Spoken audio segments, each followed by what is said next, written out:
आज के इस वीडियो लेक्चर में हम भारतीय राष्ट्रीय स्वतंत्रता आंदोलन के उग्रवादी चरण का मूल्यांकन करने का प्रयास करेंगे। इससे पहले के वीडियोस में मैं उग्रवाद के उदय के कारण, प्रमुख उग्रवादी नेता, उनकी रीति नीति, कार्यक्रम आदि की चर्चा कर चुकी हूँ और आज के इस वीडियो में हम उग्रवादी चरण को समाप्त करने की कोशिश करेंगे।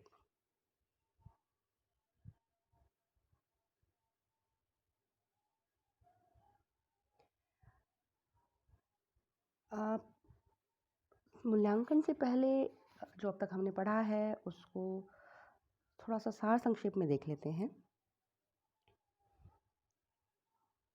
उग्रवाद के जो नेता हैं, प्रमुख उग्रवादी नेता लाल बाल पाल की तिकड़ी के बारे में हम सभी जानते हैं। बचपन से हम इनके बारे में पढ़ते आ रहे हैं।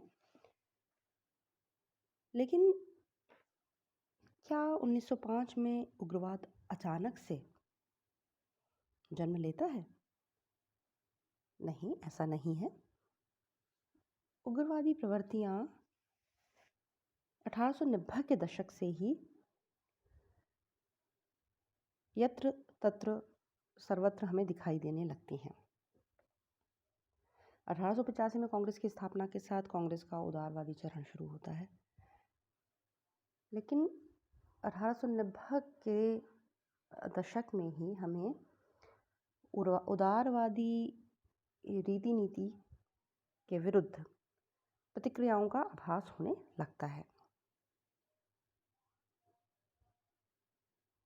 नरम दलीय राजनीति की जो सबसे पहली व्यवस्थित समीक्षा है वो 1893-94 में आरंभ हुई।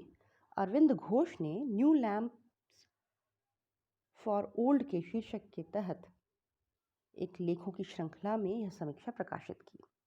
अरविंद घोष इंग्लैंड से पढ़कर भारत लौटे थे।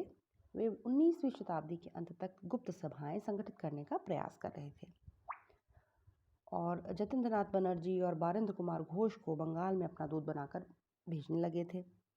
लेकिन जब बंग भंग विरोधी आंदोलन व्यापक होने लगा, फैलने लगा, तो वे शांतिपूर्ण जन प्रतिरोध का विस्तृत कार्यक्रम बनाने लगते हैं।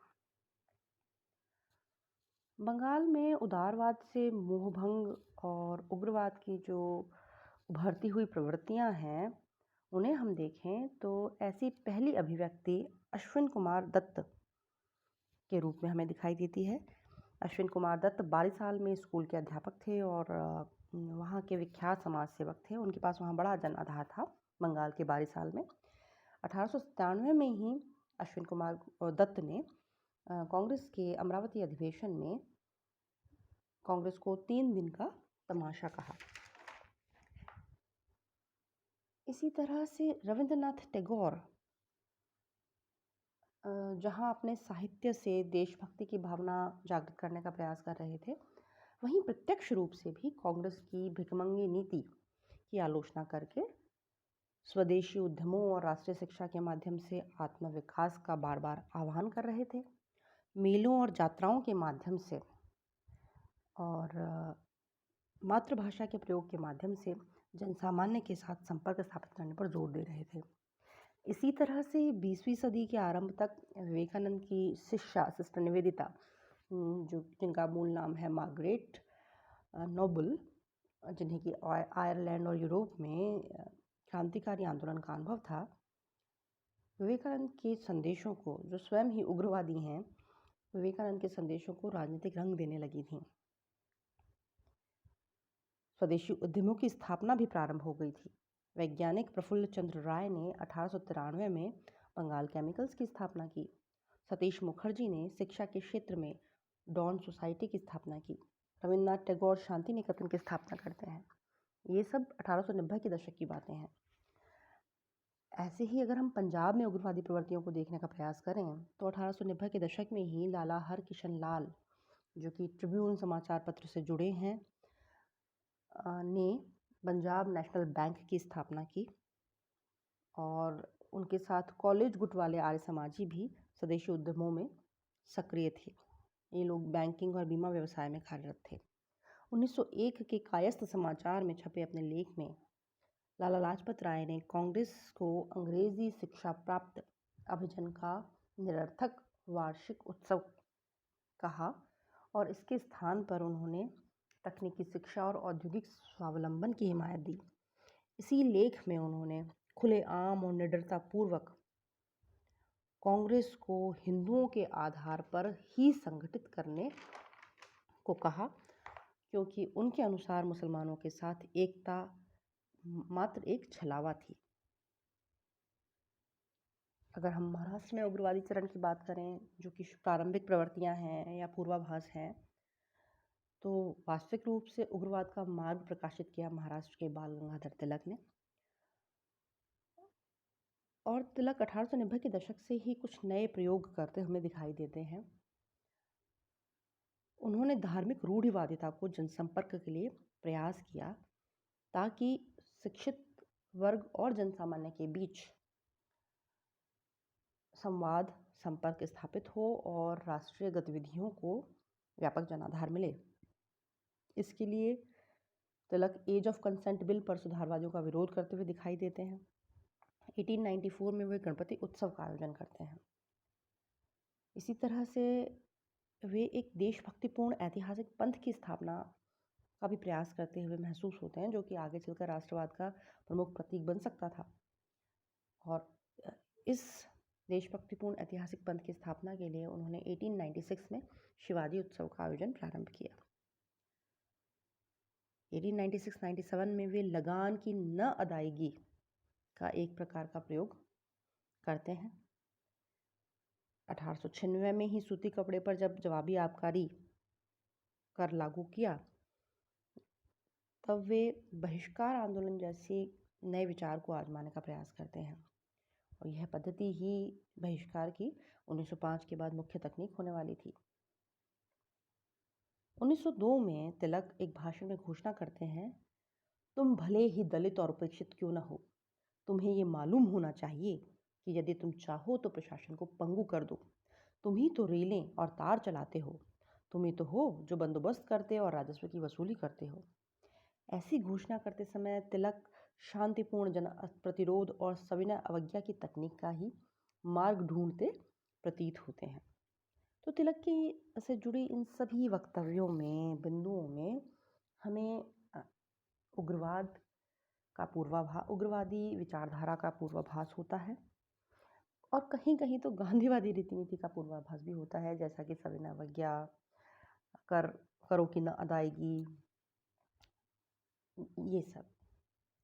तो हम देखते हैं कि उग्रवाद 1905 में बंग भंग विरोधी आंदोलन के रूप में अचानक से उठ खड़ा नहीं हुआ था, बल्कि 1890 के दशक से ही उदारवादी राजनीति के प्रति प्रतिक्रिया के रूप में यहाँ वहाँ दिखाई देने लगा था। 1905 के बंग भंग आंदोलन ने तो इसे मुखरित होने के लिए एक मंच प्रदान किया। इस पृष्ठभूमि में ही मैं उग्रवादी चरण का मूल्यांकन करने का प्रयास करूंगी। तो सबसे बड़ी बात तो ये कि जो उग्रवाद है वो एक सुसंगठित राजनीतिक दर्शन नहीं था।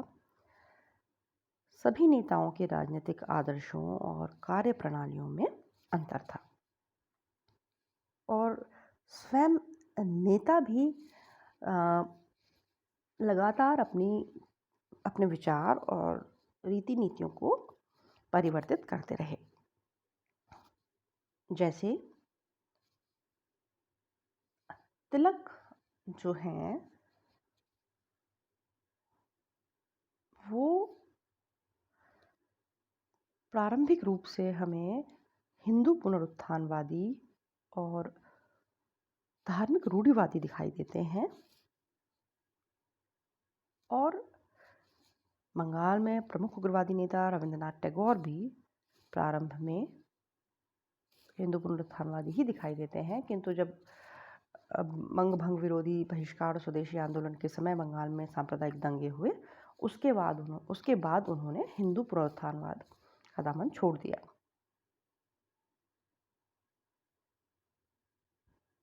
इसी तरह से लाला लाजपत राय भी आर्य समाजी और हिंदू पुनरुत्थानवादी विचारधारा को लिए हुए थे।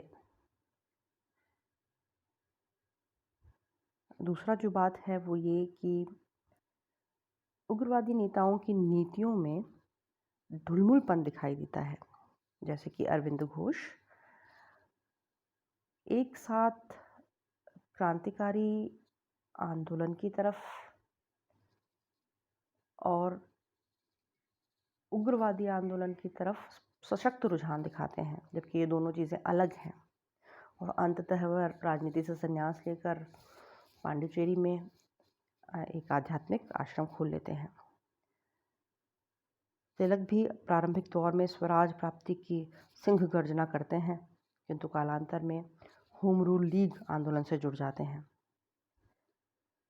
इसी के साथ उग्रवादी आंदोलन की सीमा भी है कि इसमें हमें हिंदू पुनरुत्थानवादी तत्व दिखाई देते हैं। तिलक का गणेश और शिवाजी उत्सव मनाना, लाला लाजपत राय द्वारा कांग्रेस को हिंदुओं के आधार पर संगठित करने की बात करना, इन सभी कारणों से उग्रवाद भारतीय मुसलमानों में अधिक लोकप्रिय नहीं होता और अंग्रेज़ों को फूट डालो राज करो की नीति करने का अवसर और सुविधा मिल जाती है। ये तो हुई उग्रवादी आंदोलन की सीमाएं।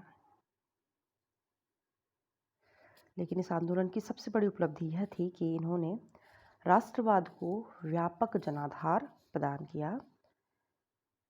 कांग्रेस के उदारवादी चरण में वह वस्तुतः उच्च शिक्षित वर्ग का संगठन ही बनी रही, लेकिन उग्रवादियों ने तरह तरह की नई तकनीकें अपनाकर, भले वे कुछ धार्मिक दिखाई देती हों, लेकिन तरह तरह की तकनीकें अपनाकर जनता से जुड़ने का प्रयास किया। मेले, यात्राएं, उत्सव, ये सब जनाधार बढ़ाने के ही तरीके थे। उग्रवादियों ने ही जनता को असहयोग, अहिंसात्मक प्रतिरोध, सामूहिक आंदोलन, आत्मनिर्भरता और दुख सहने का पाठ पढ़ाया। इन लोगों ने देशभक्ति को विद्या विनोद से बदलकर देश सेवा व दुख सहना बना दिया। आप देखते हैं कि सभी उग्रवादी नेताओं को कठोर दमन का सामना करना पड़ा। उग्रवादी आंदोलन की जो सबसे बड़ी उपलब्धि है वह है 1911 में बंगाल विभाजन का रद्द किया जाना। इसी के साथ मैं अपना यह वीडियो लेक्चर यहीं समाप्त करती हूँ। उम्मीद है भारतीय राष्ट्रीय स्वतंत्रता आंदोलन में उग्रवादी चरण की उपलब्धियाँ और उसकी सीमाएं, कि उसमें क्या कमियां थीं, आपको अच्छे से समझ आई होंगी। Thank you so much.